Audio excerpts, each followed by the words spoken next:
Students ఈ వీడియోలో మనం గ్రామర్ గురించి డిస్కస్ చేద్దాం. దట్ టు అనువాద్ గురించి తెలుసుకుందాం. సో అనువాద్ అనేది మీకు 5 మార్క్స్కి వస్తుంది.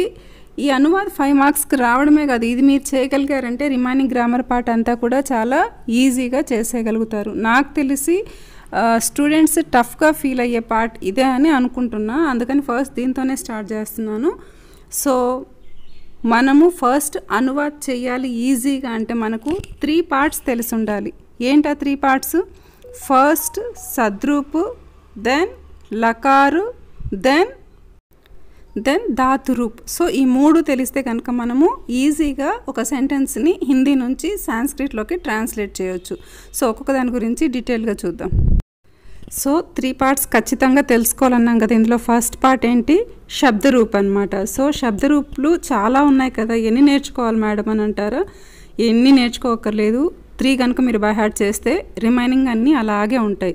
ఫర్ ఎగ్జాంపుల్ ఇప్పుడు మీరు బాలక్ శబ్దరూప్ నేర్చుకున్నారంటే పుంలింగ్ శబ్దాలన్నీ కూడా అదే ఫామ్లో ఉంటాయి. ఇక్కడ ఈ టేబుల్ చూడండి, బాలక్ శబ్దరూప్లో ఏమేమి ఉన్నాయో సిమిలర్గా మీరు ఇంకే పుంలింగ్ తీసుకున్నా కూడా 99.9% సేమ్ ఫామ్లోనే వస్తుంది అనమాట. స్త్రీలింగకి లతా శబ్దరూప్ నేర్చుకోండి, అండ్ నపుంసకలింగానికి ఫల్ శబ్దరూప్. ఈ 3 ఖచ్చితంగా మీరు బై హార్ట్ చేయాల్సిందే. సో స్త్రీలింగం వస్తే లతాలాగా, నపుంసకలింగం వస్తే ఫల్ శబ్దలాగా, అండ్ పుంలింగం వస్తే బాలక్ శబ్దలాగా ఆ ఫామ్ మీరు మైండ్లో రివైజ్ చేసుకొని దెన్ మీరు ఏ శబ్ద ఇచ్చినా కూడా దాన్ని అలాగే కన్వర్ట్ చేసుకోవచ్చు అనమాట. సో శబ్దరూప్ పార్ట్ అయిపోయింది కదా. నెక్స్ట్ లకార్. లకార్ అంటే ఏంటి? ఇంగ్లీష్లో టెన్స్ అంటాం అన్నమాట. టెన్స్ అంటే ఏంటి?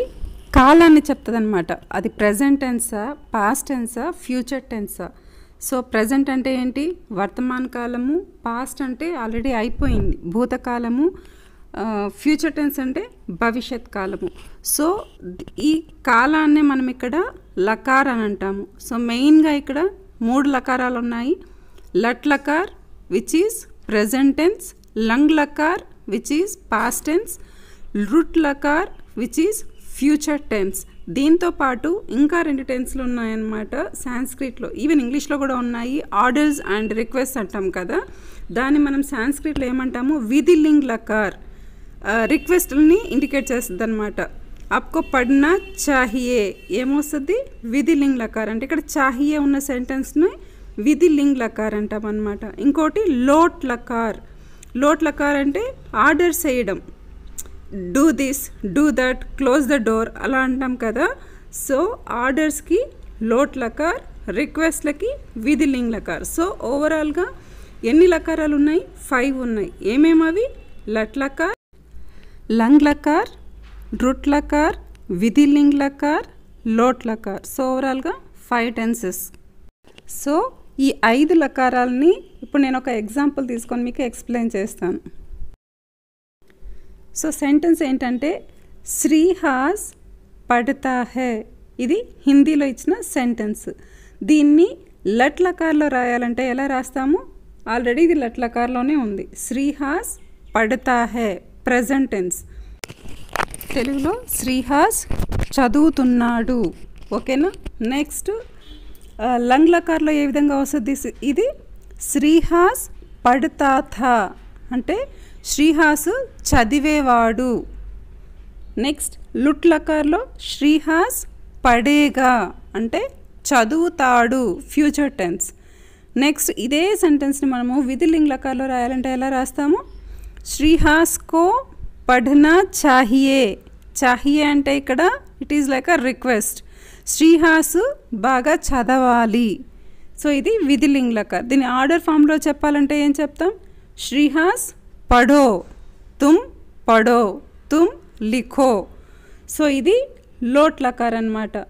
అంటే మనం ఈ సెంటెన్స్ని చూడగానే మనకి ఇది ప్రజెంట్ టెన్సా, పాస్ట్ టెన్సా, ఫ్యూచర్ టెన్సా, ఆర్డరా, రిక్వెస్టా అనేది మనకు తెలియగలగాల. సో శబ్దరూప్ అయిపోయింది అండ్ లకార్ గురించి డిస్కస్ చేసాం కదా. నెక్స్ట్ మిగిలింది ఏంటి? Third part ధాతురూప్. ధాతురూప్ అంటే ఏంటి? వర్బ్ ఫార్మ్స్ అన్నమాట. అంటే మనం చేసే వర్క్ని వర్బ్ అంటాం కదా. ఫర్ ఎగ్జాంపుల్ నేను టీచ్ చేస్తున్నాను. సో ఇక్కడ వర్బ్ ఏంటి? టీచ్ అన్నమాట. సో పిల్లలు ఆడుతున్నారు, దే ఆర్ ప్లేయింగ్. సో స్టూడెంట్స్ ఆర్ ప్లేయింగ్. ఇక్కడ వర్బ్ ఏంటి? ప్లే కదా. మనం చేసే ఏదైనా పనిని మనం వర్బ్ అంటాము. దాన్ని ప్రెజెంట్ టెన్స్లో రాయాలా, పాస్ట్ టెన్స్లో రాయాలా, లేకపోతే పాస్ట్ పార్టిసిపుల్లో రాయాలా అనేది కూడా మనకు తెలియాలన్నమాట. సెంటెన్స్ని హిందీ నుంచి సాంస్క్రిట్లోకి కన్వర్ట్ చేసేటప్పుడు దాన్నే మనం ధాతు రూప్ అంటున్నాం. సో దీనికి కూడా మీకు టెక్స్ట్ బుక్లో ఇచ్చున్నాడు లాస్ట్లోని పట్ ధాతు, లిక్ ధాతు అని. అవి ఒక ట్రెండ్ కనుక మీరు బాగా లర్న్ చేయగలిగారంటే రిమైనింగ్ కూడా శబ్దరూప్ లాగే ఇవి కూడా సిమిలర్గానే ఉంటాయి. మ్యాక్సిమం ఎక్కడన్నా అక్కడక్కడ ఒక్క ధాతువులో ఏదైనా లాస్ట్ ఫామ్ మారినట్టుంది, కానీ 99.9% ఇది కూడా సిమిలర్గానే ఉంటున్నాయి. ఏవి? ధాతు రూపులో వచ్చే వర్డ్స్ అన్నీ కూడా, వర్బ్ ఫామ్స్ అన్నీ కూడా. సో ఇంతవరకు క్లియర్ కదా. మనకు అనువాద్ రావాలంటే రావాల్సిన 3 స్టెప్స్ ఏంటి? ఫస్ట్ శబ్దరూపు, లకారు అండ్ ధాతురూపు. సో ఇప్పుడు 3 పార్ట్స్ గురించి అవగాహన వచ్చింది కదా. అనువాదం రావాలంటే మనం నేర్చుకోవాల్సిన 3 స్టెప్స్ ఇవి అయిపోయిన తర్వాత నేను ఇక్కడ ఇచ్చిన టేబుల్ ఉంది కదా, మీరు ఇది బై హార్ట్ చేసేయండి. సో ఇదేంటి అంటే ప్రథమ్ పురుష్, మధ్యం పురుష్, ఉత్తమ్ పురుష్. దీనికి సెంటెన్స్లో మనము ప్రథమ్ పురుష్లో ఏ వర్డ్స్ వస్తే మనం ఎలా కన్వర్ట్ చేయాలి అనే దానికి ఈ టేబుల్. మధ్యం పురుషు అండ్ ఉత్తమ్ పురుష్లో మనం రాయాలి అంటే శబ్దాలని ఏ విధంగా రాయాలి అనే దానికి ఈ 3 టేబుల్స్ మీరు ఖచ్చితంగా బై హార్ట్ చేసేయండి. దీన్ని చూసి కష్టపడక్కర్లేదు. ఫస్ట్ ఒకటే బాగా లర్న్ చేయాలి, రిమైనింగ్ 2 ఈజీ అనమాట. మధ్యం పురుషు, ఉత్తమ్ పురుషు. అసలు ఈ ప్రథమ్ పురుష్ ఏంటి, మధ్యం పురుష్ ఏంటి, ఉత్తమ్ పురుష్ అంటే ఏంటి అని అనుకుంటున్నారా? ఇవి ఇంగ్లీష్లో first person, second person and third person ఇదైతే వినుంటారు కదా. సో అదే ఇది. ఫస్ట్ పర్సన్ అంటే ప్రథమ పురుషు, సెకండ్ పర్సన్ అంటే మధ్యం పురుషు, థర్డ్ పర్సన్ అంటే ఉత్తమ పురుషు అన్నమాట.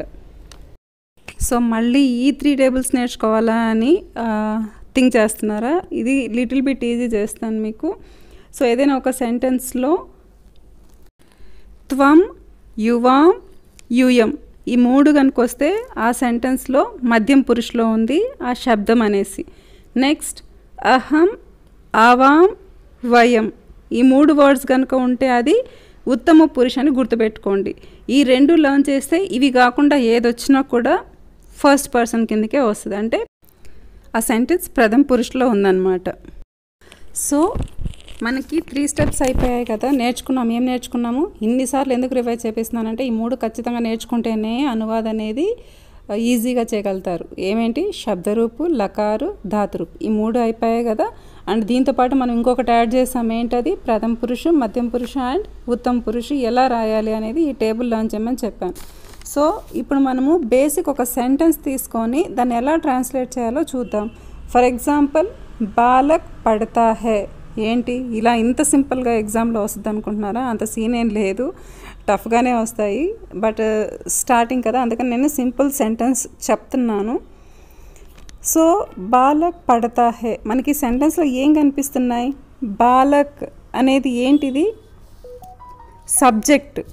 పడతా హై, పడతా అంటే పడనా ఏంటది? వర్క్. వర్క్ అంటే ఏమవుతుంది? వర్బ్ అవుతుంది. సో సబ్జెక్ట్ ఉంది, వర్బ్ ఉంది. జనరల్గా సెంటెన్స్లో 3 పార్ట్స్ ఉంటాయి. మనం ఒక ఇంగ్లీష్ సెంటెన్స్ తీసుకుంటే దాంట్లో 3 పార్ట్స్ ఉంటాయి. For example Rama kills Ravana. ఇక్కడ సబ్జెక్ట్ ఏంటి? రామ. వర్బ్ ఏంటి? కిల్స్. ఆబ్జెక్ట్ ఏంటి? రావణ. సో ఈ 3 అనేది మ్యాక్సిమం ఉంటాయి. కానీ బాలక్ పడతా హైలో ఆబ్జెక్ట్ ఉందా? సబ్జెక్ట్ బాలక్ అన్నాము, పడతా హై అనేది వర్బ్ అన్నాము. మరి ఆబ్జెక్ట్ ఎక్కడ? ఆబ్జెక్ట్ లేకుండా కూడా సెంటెన్సెస్ ఉంటాయన్నమాట. సో ఇక్కడ బాలుడు పడతా హై అంటే చదువుతున్నాడు. దేనిని చదువుతున్నాడు అనేది ఇచ్చుంటే కనుక అది ఆబ్జెక్ట్ అయి ఉండేది. బాలక్ రామాయణ్ పడతా హై అని కనుక సెంటెన్స్ ఉంటే బాలక్ ఏమై ఉండేది? సబ్జెక్ట్ అయి ఉండేది, అంటే కర్త అయి ఉండేది. అండ్ కర్మ ఏదవుతుంది? రామాయణ్ అవుతుంది. వర్బ్ ఏమవుతుంది ఇక్కడ అంటే క్రియ, పడన. సో పడతా హై అనేది క్రియ అయి ఉండేది. బట్ ఇక్కడ బాలక్ పడతా హై అని ఇచ్చాడు కాబట్టి సబ్జెక్ట్ అండ్ ఆబ్జెక్ట్ ఉంది. సో సేమ్ ఫర్ ఎగ్జాంపుల్ ఇంగ్లీష్లో చూసామంటే రామ కిల్స్ రావణ. రామ అంటే కర్త, కిల్స్ అంటే కర్మ, రావణ అంటే క్రియ. సో సెంటెన్స్లో మనం ఇప్పుడు ఏం అబ్జర్వ్ చేసాం? సబ్జెక్ట్ ఉంది, వర్బ్ ఉంది అండ్ ఆబ్జెక్ట్ ఉంది. సో మనము దీన్ని అనువాద్ చేసే ముందు దేన్ని ఫస్ట్ ఐడెంటిఫై చేయాలి? మనము టెన్స్ని అబ్జర్వ్ చేయాలన్నమాట. అంటే లకారాన్ని అబ్జర్వ్ చేయాలి. అది లట్లకార్లో ఉందా, లంగ్ లకార్లో ఉందా, రుట్ లకార్లో ఉందా అనేది. సో బాలక్ పడతా హై అనేది ఏ లకార్లో ఉంది, లట్ లకార్లో ఉంది, అంటే ప్రజెంట్ టెన్స్లో ఉంది. ప్రజెంట్ టెన్స్లో ఉందని మనకెలా అర్థమైంది, ఎందుకంటే ఈ సెంటెన్స్ మీనింగ్ ఏంటి, బాలుడు చదువుతున్నాడు అంటే చదువుతున్నాడు, ప్రజెంటే కదా, అయిపోలేదు అండ్ ఫ్యూచర్ గురించి చెప్పట్లేదు ఇక్కడ. సో ఇది సింపుల్ ప్రజెంట్ టెన్స్ అన్నమాట. తర్వాత ఏం చేయాలి, సబ్జెక్ట్ యొక్క వచనం చూడాలన్నమాట. అంటే ఇక్కడ సబ్జెక్ట్ ఏంటి, బాలక్ అని చూసాం, ఇది ఏకవచనంలో ఉందా, ద్వివచనంలో ఉందా, బహువచనంలో ఉందా అని. అంటే ఏంటి, ఇక్కడ సింగులర్లో ఉందా, ప్లూరల్లో ఉందా అనేది మనము అబ్జర్వ్ చేయాలి. ఇక్కడ బాలక్ అనేది ఏంటి, ఏకవచనం. తర్వాత పురుష్ చూడాలన్నమాట. అంటే ఇది ప్రథమ పురుషులో ఉందా, మధ్యం పురుషులో ఉందా, ఉత్తమ పురుషులో ఉందా అని. దీనికి ఒక బ్లైండ్ ఐడెంటిఫికేషన్ చెప్పాను కదా. సో ఏదైనా సెంటెన్స్లో త్వం, యువాం, యూయం లేదా అహం, ఆవాం, వయం ఇవి వచ్చినాయి అంటే మధ్యం పురుష్ కానీ ఉత్తమ పురుష్ కానీ అవుతుంది. ఇది రాలేదు అంటే రిమైనింగ్ అన్నీ ఫస్ట్ ప్రథమ పురుషులోనే ఉన్నట్టు కదా. సో ఈ సెంటెన్స్ ఎలా ఉంది, ఇందులో ఉందా త్వం కానీ, యువాం కానీ, యూయం కానీ, ఆర్ అహం, ఆవాం, వయం ఈ వర్డ్స్లో ఏదైనా అబ్జర్వ్ చేశారా మీరు బాలక్ పడతా హైలో, లేదు కదా. సో ఈ సెంటెన్స్ అనేది దేంట్లో ఉన్నట్టు, ప్రథమ పురుషులో ఉంది. సో బాలక్ అనేది ఏకవచనం, ప్రథమ పురుషు కదా. కాబట్టి బాలక్ అనేది ఏకవచనం, ప్రథమ విభక్తి కాబట్టి ప్రథమ పురుష్ కాబట్టి విభక్తి కూడా ప్రథమ విభక్తే వస్తుంది. సబ్జెక్టు ప్రథమ పురుషులో ఉంటే విభక్తి కూడా ప్రథమ విభక్తి వస్తుంది. సో బాలక్ అనేది ఇక్కడ ఏమవుతుంది, సాంస్క్రిట్లో బాలకః అవుతుంది. ఎలా అనేది తెలియాలి అంటే మళ్ళీ మర్చిపోయి ఉంటే బాలక్ సద్రూప్ తీసి చూడండి. సో ప్రథమ విభక్తి, ప్రథమ పురుష్, బాలక శబ్దానికి ఏమొస్తుంది, బాలక శబ్దానికి బాలకః వస్తుంది. సో నెక్స్ట్ వర్డ్ ఏంటి, ధాతురూప్ ఉంది కదా, పడతా హై, దీనికి ఏమొస్తుంది, పడతా హై అనేది హిందీ వర్డ్ కదా. సో దీన్ని హిందీలో సాంస్క్రిట్లో ఏమంటారు, పట్ అంటారు. పట్ ధాతు తీసి చూడాలన్నమాట మీరు టేబుల్ లేదా మీ మైండ్లో రివైజ్ చేసుకోండి. సో పట్ ధాతువులో మనము యాక్చువల్గా ఈ సబ్జెక్ట్ అనేది ఏ టెన్స్లో ఉంది, ప్రజెంట్ టెన్స్లో ఉంది కదా. సో వర్బ్ అనేది కూడా అంటే ధాతురూప్ కూడా ప్రజెంట్ టెన్స్లోనే రాయాలి. సో ధాతురూపు ఏకవచన్ ప్రథమ పురుషులో ఉంది కాబట్టి పఠధాతుకు కూడా ఏకవచనే రాయాలి. సో ఏమొస్తుంది పడతా హైకి, పఠతి.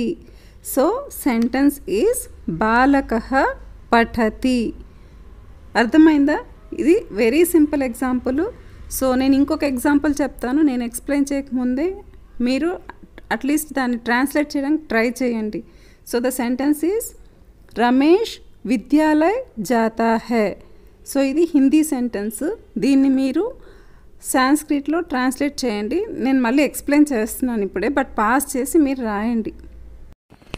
సో ఈ రమేష్ విద్యాలయ్ జాతా హై ఈ సెంటెన్స్ ప్రజెంట్ టెన్స్లో ఉందా, పాస్ట్ టెన్స్లో ఉందా, ఫ్యూచర్ టెన్స్లో ఉందా, దేన్ని చూసి మీరు ఈజీగా ఐడెంటిఫై చేశారు, జాతా హై అని ఉంది కదా. వర్బ్ ఫామ్ని బట్టి నాకైతే ఇది ప్రజెంట్ టెన్స్ లాగే కదా. సో లట్ లకార్.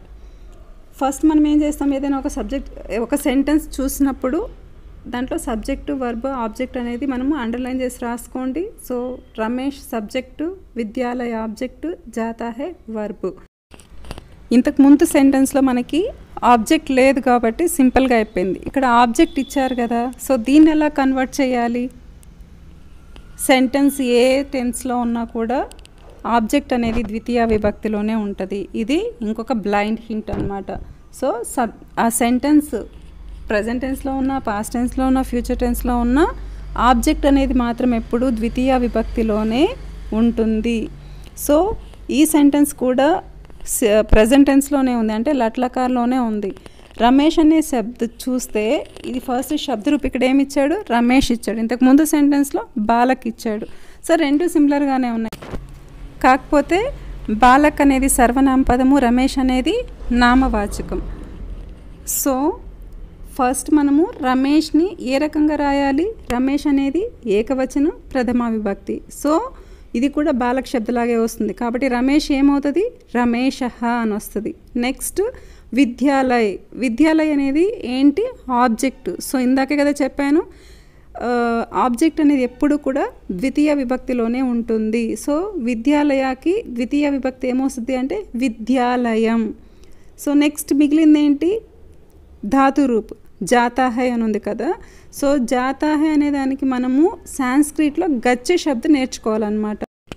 సో ప్రీవియస్ సెంటెన్స్లో మనకి బాలక్ పడతా హైలో పడతా హై ఏమైంది, పఠతి అయింది కదా. సో అలాగే ఇక్కడ జాతా హై ఏమవుతుంది, గచ్చతి అవుతుంది. సో ఓవరాల్ సెంటెన్స్ ఏమవుతుంది, ఇక్కడ రమేష్ ఏమైంది, రమేషః విద్యాలయ ఏమైంది, విద్యాలయం, జాతా హై ఏమైంది, గచ్చతి. సో సెంటెన్స్ రమేషః విద్యాలయం గచ్చతి. సో నేను నెక్స్ట్ మీకు ఒక 5 సెంటెన్సెస్ ఇస్తాను, మీరు దాన్ని కన్వర్ట్ చేసి కమెంట్స్లో పెట్టండి, ఓకేనా. అంటే చాలామంది చూస్తున్నారు, లైక్ అస్సలు చేయట్లేదు. అప్పుడప్పుడు చేయండి, మర్చిపోకుండా లైక్ చేయండి, సబ్స్క్రైబ్ చేయండి. Thank you.